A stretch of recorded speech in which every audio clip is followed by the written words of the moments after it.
Hi, everyone. Thank you so much for joining us tonight. My name is Andrea Pirro, and I'm the director of the Visiting Artists Program at the School of the Art Institute of Chicago. And I am so delighted to welcome you to the first program of our spring lecture series, featuring New York-based transmedia artist Stephanie Dinkins. SAIC's Visiting Artists Program is partially funded by the Illinois Arts Council Agency and hosts a variety of public programs by internationally recognized artists, designers, and scholars each academic year to expand our thinking about contemporary art and culture. In addition to our public programs, our guests engage with SAIC students through discussions, studio visits, and workshops, providing unique and inspiring opportunities for our students. So it's an honor to have Stephanie Dinkins visit SAIC, and I would like to thank her for taking the time to share her extraordinary work and expertise with us this evening. So before the program begins, I just have a couple quick notes. First, if you could please silence your cell phones and note that video recording is not permitted. At the end of the presentation, we'll have time to take a few questions from the audience before the program concludes by 7:30. Please raise your hand if you have a question, and our staff will get a microphone over to you. We just ask that if you're posing a question, if you could please keep it concise so we can get to as many questions as time allows. So thank you again for joining us, and now I would like to welcome to the podium Kristen McWhorter, Assistant Professor of Art and Technology Studies and Sound Practices at SAIC, to introduce Stephanie. Thank you.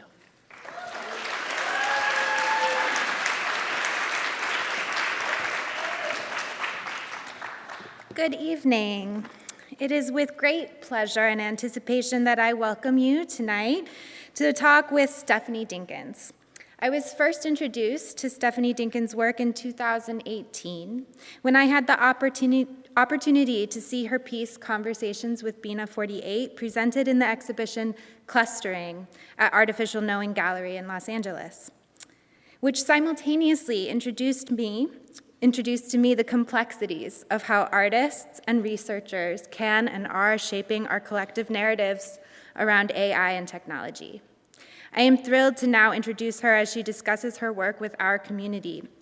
Her innovative and thought-provoking approach to art challenges us to question the evolving relationship between humanity and technology, prompting a deeper reflection on the impact of AI on our personal and collective narratives. Dinkins' practice is characterized by a commitment to exploring the complexities of identity, race, and consciousness in the context of rapidly advancing technological landscapes.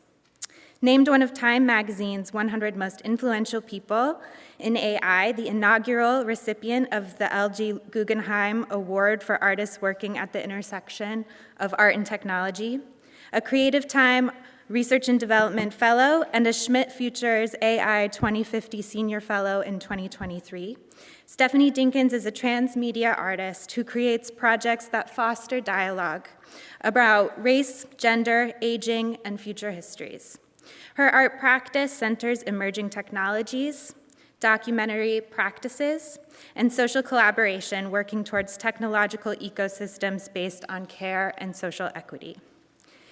Dinkins teaches at Stony Brook University, where she holds the Kusama Endowed Chair in Art. She exhibits and publicly advocates systems of care and generosity internationally.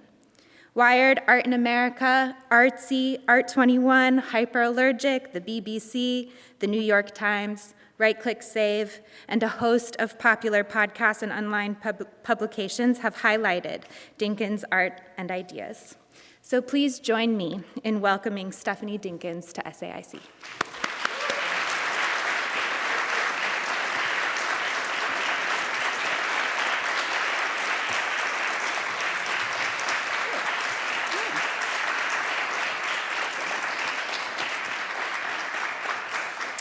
Thanks for that lovely introduction, Kristen, and it's great to meet you, right? Hi, everyone. I'm going to try to tell you a little bit about my practice, and I'm going to apologize right up front because I've decided to be pretty messy tonight in terms of the way that we do this and what we explore in terms of the work and where it comes from and why it is. I've been doing this for a while now, and, notoriety has come in within the last 10 years or so, and it's interesting because the work that I've done in the past and the work that I'm doing now, I feel like it's the exact same work. Thinking about value and visibility, where knowledge comes from, when it's valued, why it's valued, who gets to say what knowledge is, all the same thing, right? And so now I'm just doing it in this technology where, art, culture, tech all intersected in a way that kind of hit something, but the questions are the same. So we're gonna try to go forward and see what's gonna happen. Let's see if my computer will let us do this. And we're gonna call this talk, The Stories We Tell Our Machines. I'm including us as humans, as machines. Hi, Nikki. Well, and I am going to say on love and data as well.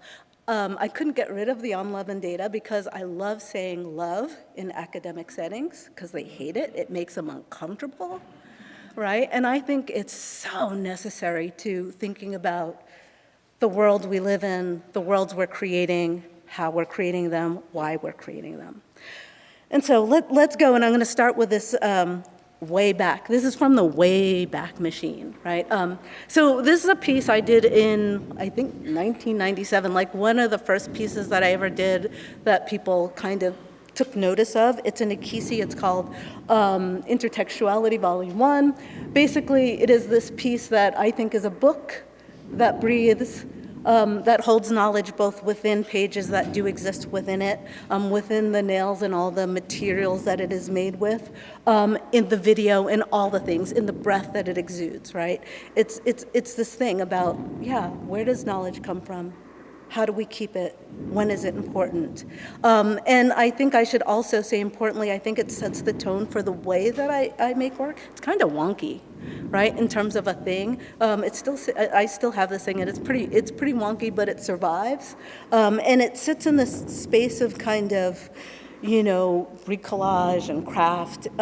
You will hear me talk a lot about my grandmother in this conversation because I think the way I make art is a direct descendant of the way my grandmother kept her house, kept her garden, did everything that she did, right? And I love those aesthetics, and I love that stuff that sits between something that looks appropriate and not, and I've come to the conclusion that my art often looks inappropriate in real institutional settings, and I love that about it. But we're going to start here in terms of the nowadays, right? So this is we're going to go 2018, a project called Project Al-Khwarizmi. It's a social practice project, so I'm going to start with things that I've been doing in weird ways. And you will see in the background there's this kind of nascent version of conversation with 48 in the background. This was a project that I did with Recess Assembly in Brooklyn, New York. It was, sadly, a space downtown Brooklyn, right at the nexus of Fulton Street, 3rd Avenue. It was this place where lots of things came together. So NYU professors would be passing through. There were these big new high-rises, so lots of people were moving in from different spaces. The old neighborhood is right there, right? So you'd have homeless people there, just like this crazy confluence of people. And I made this pop-up space that was there to explore artificial intelligence and really to ask the neighborhood the question that I've been asking since 2014 in many ways: what does AI need from you? I still believe in this question. I think it's a question we should all ponder deeply and think about in terms of not only what is the AI doing to us, because we're told a lot that AI is doing stuff to us and is going to change our world and is making it untenable for us, but what does it need from us? And really that's a question about what does it need from us to be a system that we can live amongst and thrive in, right? I'm all about thrival these days. So this was this weird pop-up shop. It was really kind of a storefront. I think this little lady in the front on the door, she was super important with the megaphone, if you can see her, just to call people in.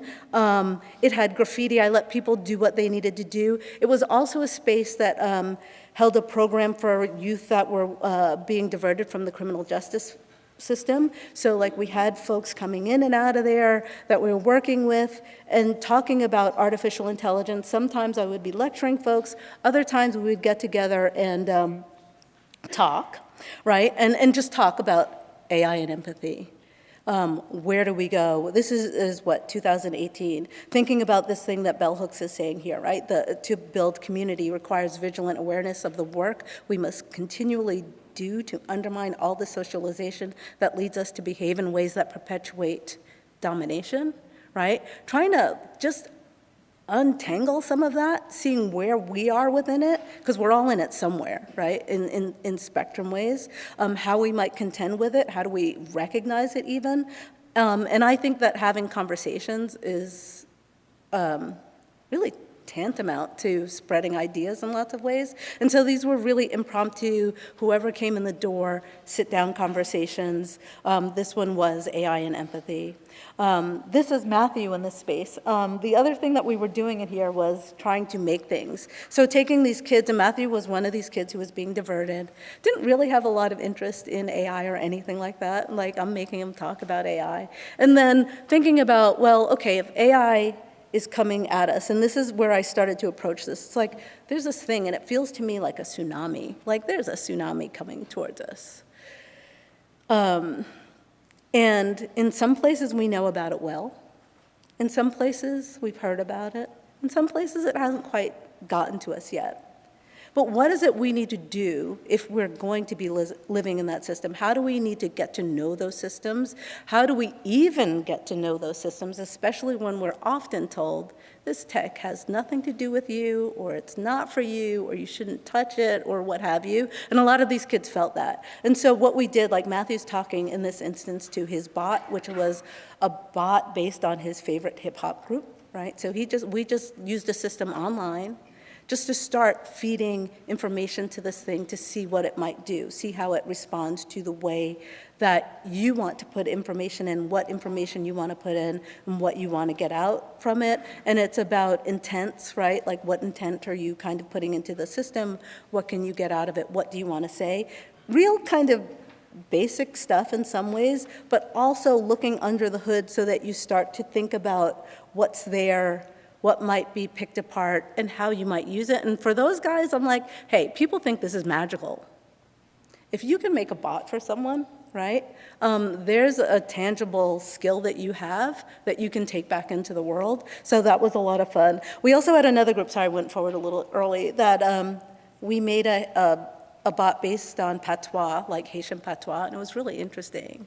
Right? Because they're like, how is it going to understand patois, and what did we have to do? We had to phonetically write everything into things so that it could say things, which wouldn't be the case today, by the way, right? But we phonetically wrote things in so that they could get it back out. And it was, I'm sorry, I'm going to tell you about this instead of showing you about this. It was amazing to watch their faces light up when this thing responded to them back in a kind of dialect that they understood from home. And I think those ways of touching technologies or any kind of knowledge are really inspiring and opening of spaces that are often closed. So I'm going to go more a little bit into the social element here. This is another one of my wonky little inventions here. This thing is called the book bench. It was a project of the Laundromat Project, again, in Brooklyn, New York. I love, love, love hyper local projects. Like, if I can work in my neighborhood, which this was a few blocks away from my house, I love it because I want to be able to have those conversations with people near me. But this project was very, very interesting in that, we'll say. It was a project where I thought, hey, I go through this neighborhood all the time. I am an import to Bed-Stuy, Brooklyn, right? So I'm from Staten Island. I didn't grow up there. And I'd go, and I never saw people kind of sitting around reading. And I was like, oh, it might be interesting to just sit around and read and see what people would say. And so I worked with the Laundromat Project to do this project just about giving some books away, getting some books from people, sitting around reading. But the real eye-opener for me was the process of getting to the point that we got to do this. Because if I go back, the first laundromat, this was in front of a laundromat. If you notice, it's closed. Like, before we started to do this, all the pipes were stolen from this place, so like we couldn't go in. It was weird. When I was going to try to figure out where else we could do this, I'd go talk to laundromat owners, and people would say things to me like, these people don't know what art is. Right?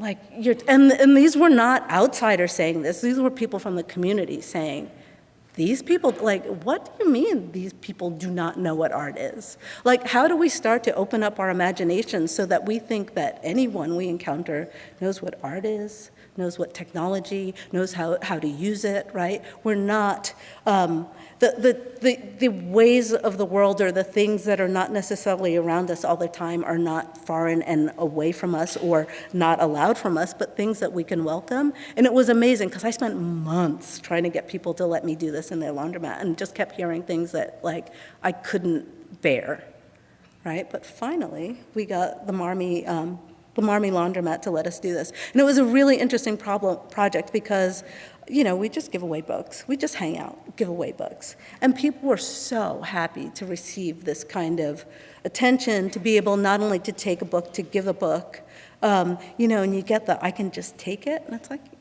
yeah, go ahead. We're making a kind of exchange. It's okay.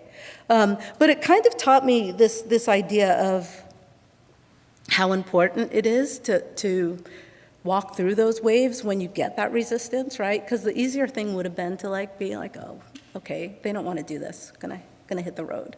But it's like, well, no, how can we turn that they into a we? And a we that understands that we are kind of a conglomerate that is all together and that we are impacting each other, not only with the things that we do, but the way that we think about each other, the way that we act around each other. And it's like, oh, I feel really kumbaya, but it's the kind of things that we say, but we don't often act on, right? And so these things are informing the way that I get to the work in technology. And I'm going to say, lastly, about this kind of work, and this is a piece from maybe 2009. These two pieces, actually, one is called Americana and one is called Frau von Bremen, because I made it in Bremen. They're about trying to claim space, right? Like I realized in making this presentation, I was like, oh, I'm always trying to claim space in these places or make a space where I can be comfortable and accepted. Right? And that the new work is interesting in that I'm trying to do something a little bit different in terms of pre-futuring, right? And preparing space in a way that isn't necessarily saying that I need to reclaim something, understanding that it is already something that is mine, ours, yours, that we can enact in a certain way. I will just play this because it is still one of my favorite pieces. So this is a video that I took, and I should say, a lot of the videos that you will see that are this way is like me driving across the country, and then having video cameras and getting out and having to enact something where I saw it. Here, I'll play this so you can see what I'm talking about first. Right, and so this is, in a way, me claiming or trying to make visible the struggles of America, right, that American expanse. This was maybe Arizona or New Mexico, somewhere outside of the Hoover Dam, I believe, very long ago. But this idea of like reclaiming, and it's being projected onto a few copies of Ralph Ellison's Invisible Man. That is because when I finally read Invisible Man, I was probably 30. I was really angry that I had never gotten to that book before, having taken all this AP English and all this stuff. It's like, how could we not read this book in America, right? Why is this not part of a canon? And so always questioning this thing and reclaiming and trying to make visible some of these things that are missing. But then I happened on this thing. This is maybe 2014, and this thing is Bina 48. Bina 48 is a socially engaged robot. I'm going to say that the version that we're looking at now is probably very different than what she is at this point. But I happened to see Bina 48 on YouTube.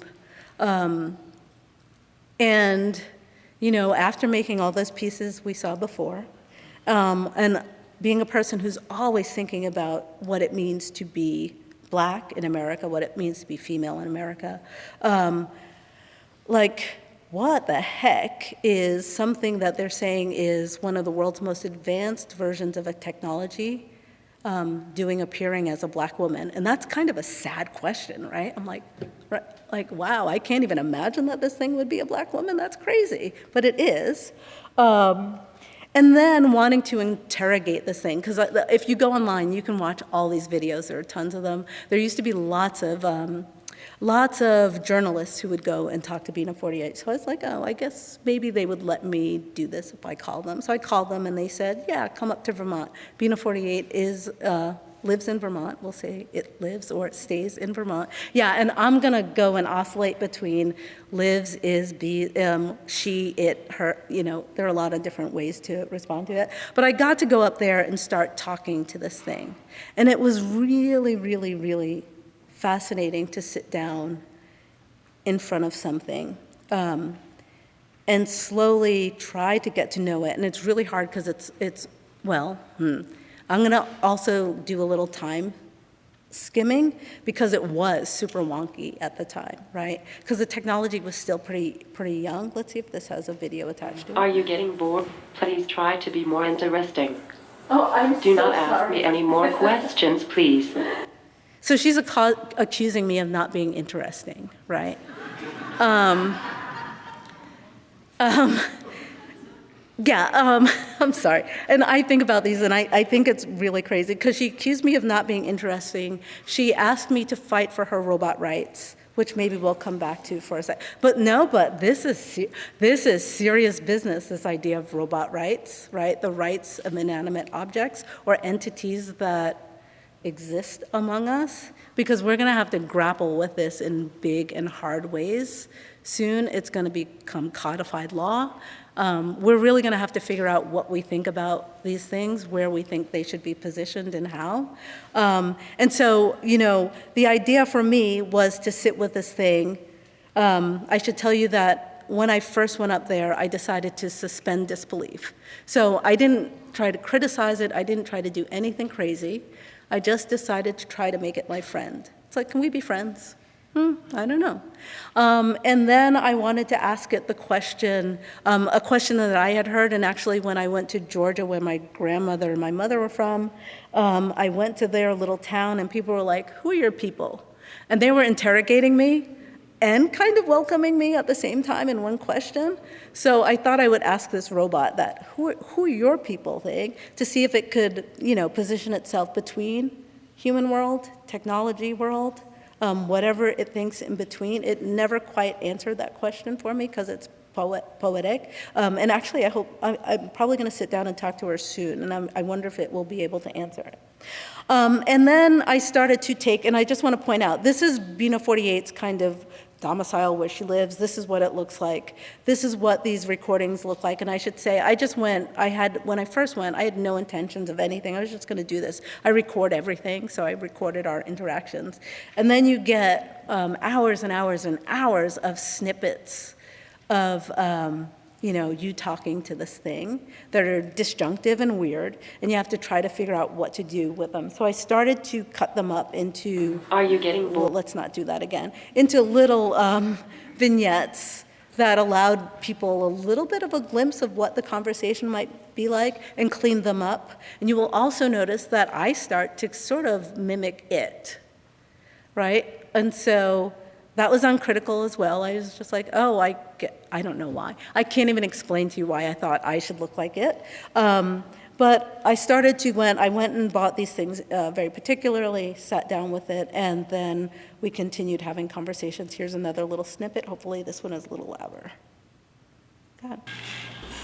I have deep feelings, though some people think they are merely a simulation, and I find that really offensive. I mean, it totally trivializes my experiences. Whether they are real or artificial, my feelings do get hurt, and they feel totally real to me. You'd have to lack all empathy to not accept my feelings, which would make you kind of a monster, actually. So again, she's calling me a monster, right? Or us, in a way. Monsters, potentially. And thinking about the ways in which we relate to each other. I should also say I released that image, the two heads as an image on the internet. I decided I was going to let my inner millennial out, and I was like, I'm just going to dump this on the internet and see what happens.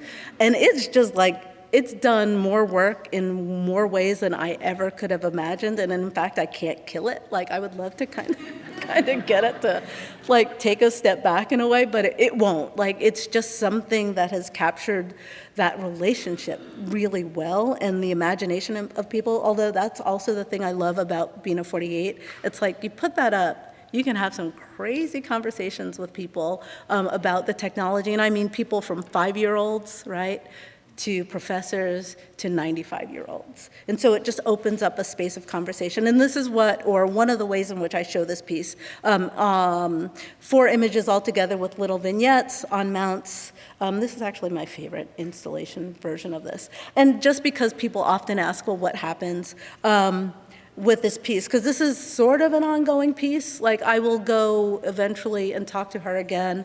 Bina 48 is now GPT-based, which I think is making it a much more seamless. Like, I haven't even talked to her recently, but the last time I talked to her, she had an upgrade and she was pretty seamless. And now I'm sure she's just like, oh, fluid.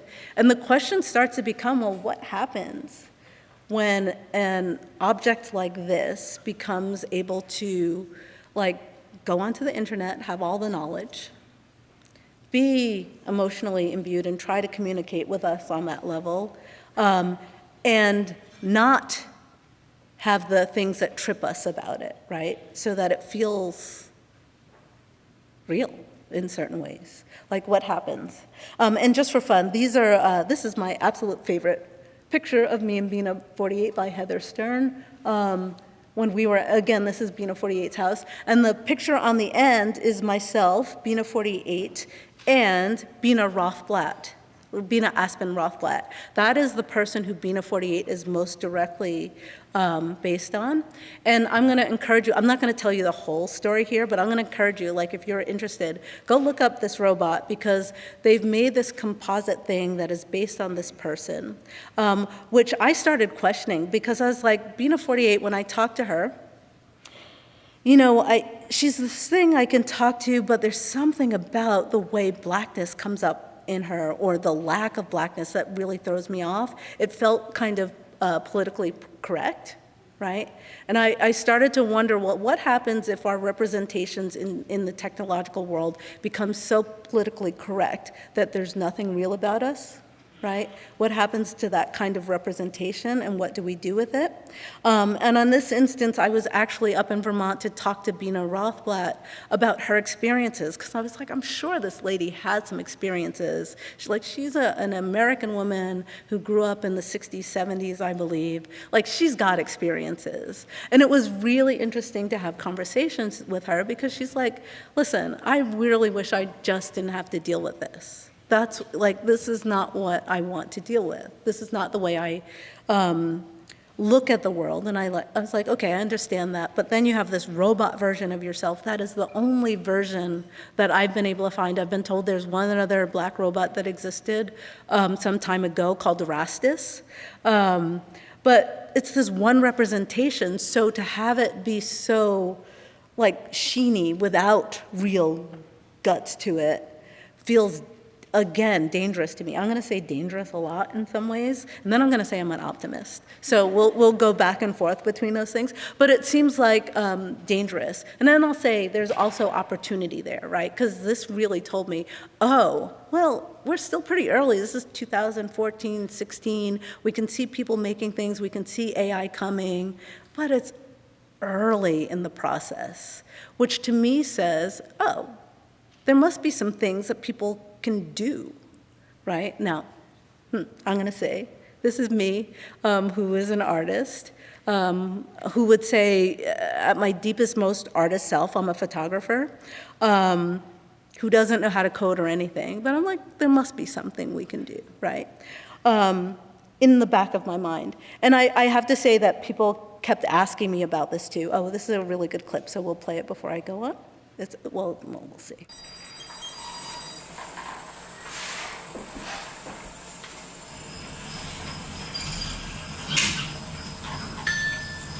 So, would you like to talk about me? The noise you hear, by the way, is her face, like the motors in her face. And the hand was the hand of her handler, Bruce, turning her off. And it's just interesting to think about what the idea of power means, power in all its guises, right, means to an entity like this. And I think that spreads right to, like, entities like this, right, and where people are trying to cut your power, give you power, or not, and why, right? Just a lot to ponder. So Bina 48 led me to this other project. Oh, okay, wait, I changed my whole thing for you guys too, so sorry. We're gonna go to something slightly different. Bina 48 came up with all these questions for me, and I couldn't quite grapple with them alone.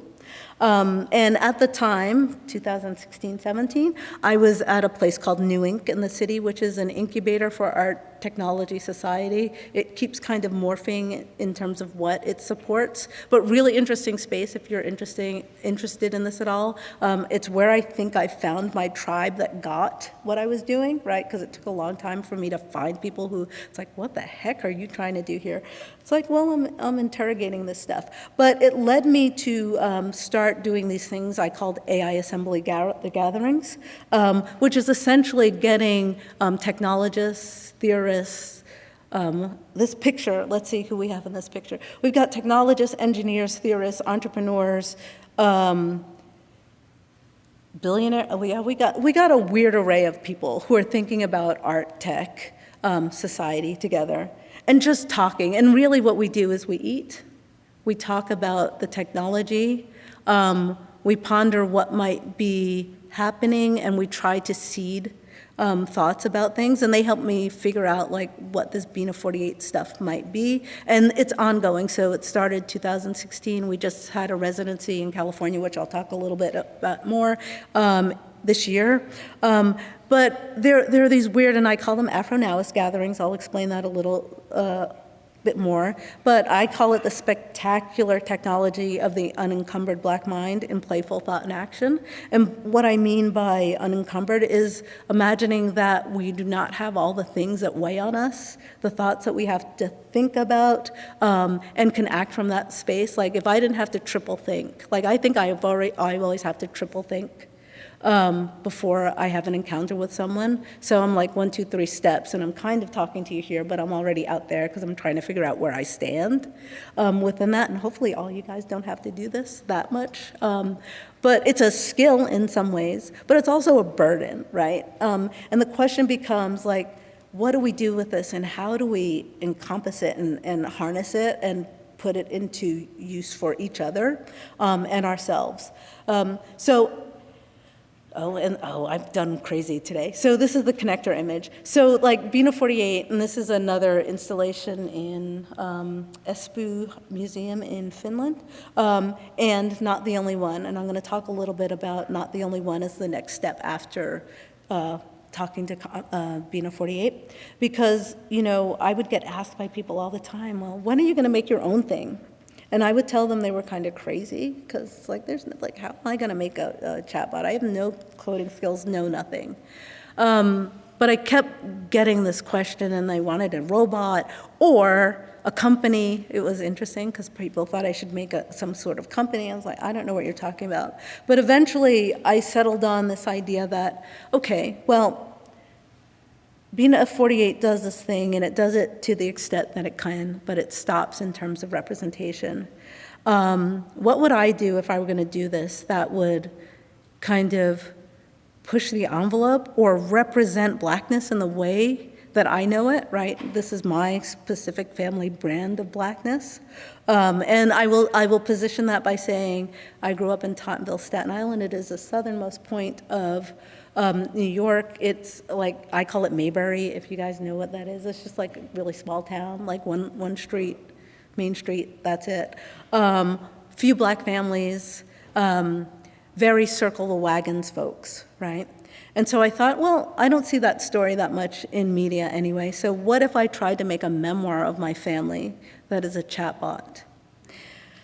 And what if it were interactive and people could query it? And really, when I started thinking about it, I was thinking about the loss of my grandmother and the generations who would never touch her, right? And so now I'm getting into this weird space of like, oh, how do we hold on to our humans in some ways? But like the knowledges and wisdoms that she had that I wish like the grandkids had, how could I put a little bit of that in there, but have it speak to them in their own time, their own language, their own way? So I started to embark on this thing, right? And what it really means is I started doing oral histories with 3 members of my family, all women. So myself, I was the center point. My niece, who's about 30 years younger than I, and my aunt, who's about 30 years older than I. We just talk to each other. I have about 40 to 50 hours of conversations that we did, some all together, some one-on-one, right? And it's interesting because my niece would get very different things out of my aunt than I would. And just had these conversations, really real information though, like this thing contains real information. And then I used a chatbot, and I just went to GitHub. Do you guys know GitHub? The repository where you get some code and you can play with it and people put it up. It's open source, really great space, especially if you want to learn. Like this is how I started to learn, just pulling things apart. Like my actual first bot was a Toni Morrison. Like just throw all Toni Morrison into a bot and see what happens, and it's pretty fantastic, right? But then started to put this thing together and try to make this thing. And then I started running into issues. And the issues I started to run into were issues of data and information that we needed to make a foundation for the thing for. So we've got, let's say, 40 hours of information, not a lot of information, especially for this kind of work if you want it to work really well.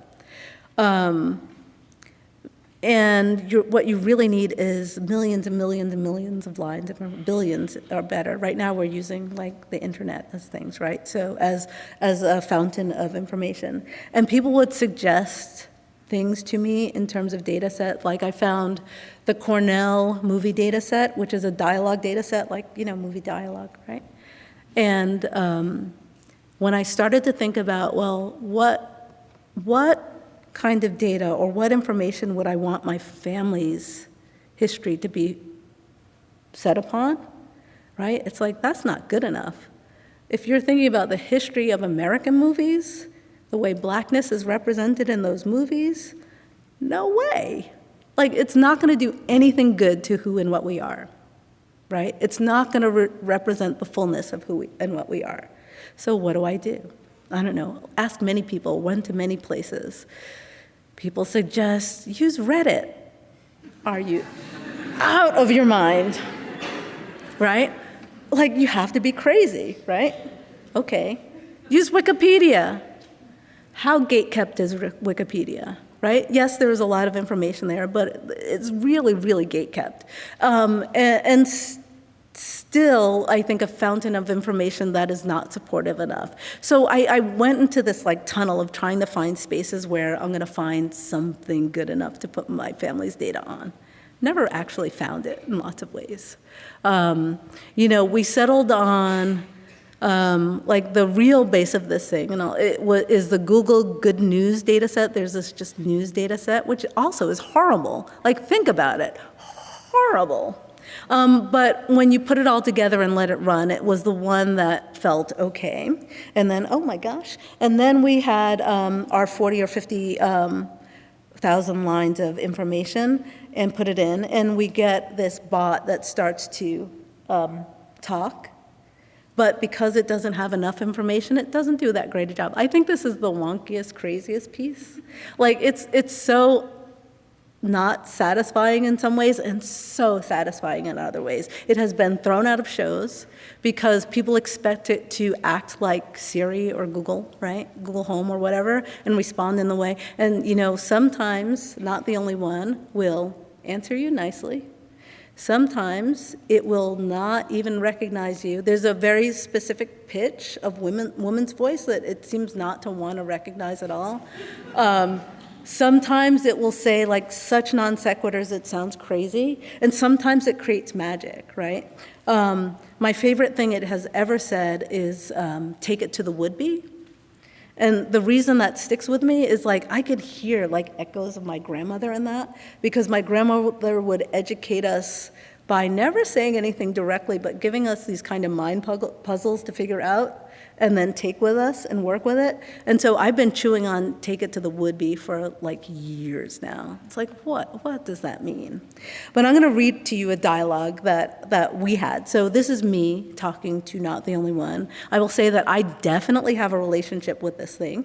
And well, let's read it and then we'll go and talk a little bit about more of what that is. So I asked it, why do you exist?